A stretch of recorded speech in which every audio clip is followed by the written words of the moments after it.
Magic Treehouse Book Number 4, Winter of the Ice Wizard, by Mary Pope Osborne. Chapter 6, In a Hollow Hill. Standing in the cold, Jack felt afraid again. There were big paw prints in the moonlit snow all around the house.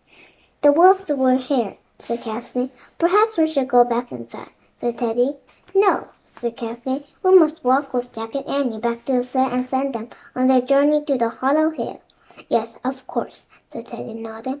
As they all headed cautiously towards the rocks, Jack glanced back at the horse after noise. He wished they could return to its cozy warmth. Kathleen put her hand on his shoulder. Come, she said. You must hurry. Jack trudged with the others through the passage in the rocks. When he got to the other side, there was no sign of the two white wolves. The silver sled was waiting in the moonlight. Jack and Annie climbed inside. Can't you come with us? Jack asked Teddy. Remember you said if we all work together we can do anything? Said Teddy, but what the ice wizard said is true. Only mortals can undo a bargain with their fates. Do you know there? Said Kathleen. We will be with you in spring, and we will meet you back at the wizard's palace at dawn. How will we get there? Asked Annie. I have a few rhymes I can try, said Teddy, smiling. And I have a bit of silky magic, said Kathleen. And we have our wind string, said Kathleen, hastening. Then to the hollow hill, said Kathleen. And remember what the Norse told you, said Teddy. Never look at the frost giant. I know, said Jack. He pulled at the wind string. He took his gloves and untied a knot. The breeze began to blow. Jack untied a second knot. The breeze grew stronger. The sail unfurled, and the runners slid forward. Jack untied a third knot.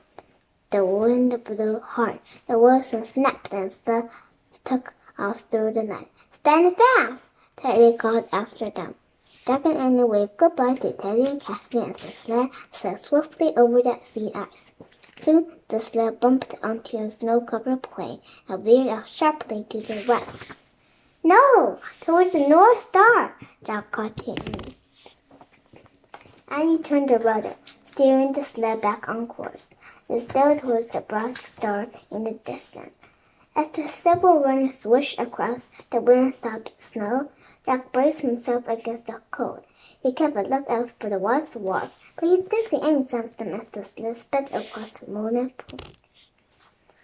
Soon he could see a row of snow-covered hills in the distance. Look, he said, there it is. He pointed to one of the hills. The only one was at a peak. Tie her down, Annie shouted.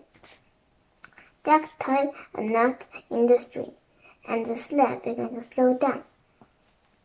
He tied a second, and the third. The wind died down completely, and the sled coasted to the top at the foot of the hollow hill. Jack and Annie climbed out. Jack looked up at the steep white slope. How do we get inside? He said. I don't know, said Annie. How do you think the frost giant gets inside? Oh, the frost giant, said Jack. He really wished Teddy and Kathleen were with them. He felt as this part of the team was missing. Jack seemed to read his thoughts. We can do it, she said. We have to, for Morgan and Merlin. Jack nodded. You're right, he said. They studied the hill in the moonlight. Up there, is that an opening? Said Annie. Maybe, said Jack. Let's climb up and check it out. And they climbed up the desert way to the hill. Jack could clearly see a break in the snow-covered slope. Let's see if it leads inside, said Annie. Wait, what about the frost giant? Said Jack. I have a feeling he's not here right now, said Annie. We better go in and find the wizard's eye before he comes back. Okay, said Jack, but be careful. They scuttled farther up the slope. When they came back to the opening, the steps were huge cracks into the hill. Jack and Annie found themselves in a ledge up above a deep, rounded hollow. Moonlight floated down the open hollow hill top. At the bottom of the hollow was a flat spot where it looked like the snow had been blue in circles. That must be where the giant sleeps, said Annie. Yeah, and it's probably where he hides the eye, said Jack. We just have to find a hole. Remember? He repeated what the nurse had said. In the hollow hill is a hole. in the hole is a hailstone. In the heart of the oak hides the widow's eye. Right, said Annie. Jack looked down the snowy sword. He looked at Annie. Onward, onward, she whispered. Jack and Annie scrambled down through the hollow. Stepping carefully through the silver moonlight, they studied the ground. Whoa, she said. I stepped. Whoa, she said. I think I just found the hole. I stepped in it. Really? Said Jack. He knelt down beside her. Annie reached down into a small hole in the floor of the hollow. There's something in here, she said. She pulled out a chunk of ice of the size of an egg. The hailstone. In the dim light, it was impossible to see anything inside the ice chunk.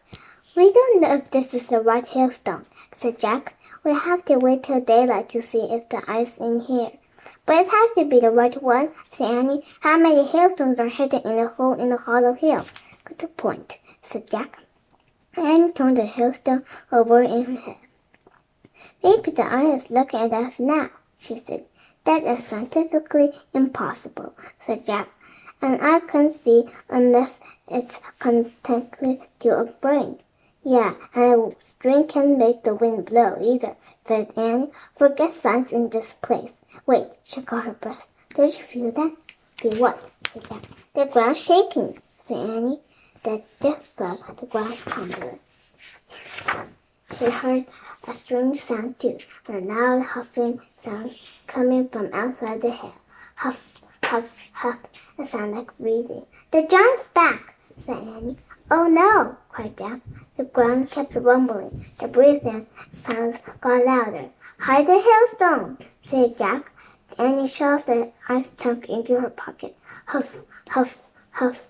It sounded like the giant was entering the hollow. He's coming, said Annie. Hide, whispered Jack. Jack pulled Annie into the shadows. He remembered the green man's warning. Anyone who looks directly at the frosting will freeze to death at once. Whatever you do, don't look at him, he whispered to Annie. Crouching in the dark, they buried their faces in their hands and waited.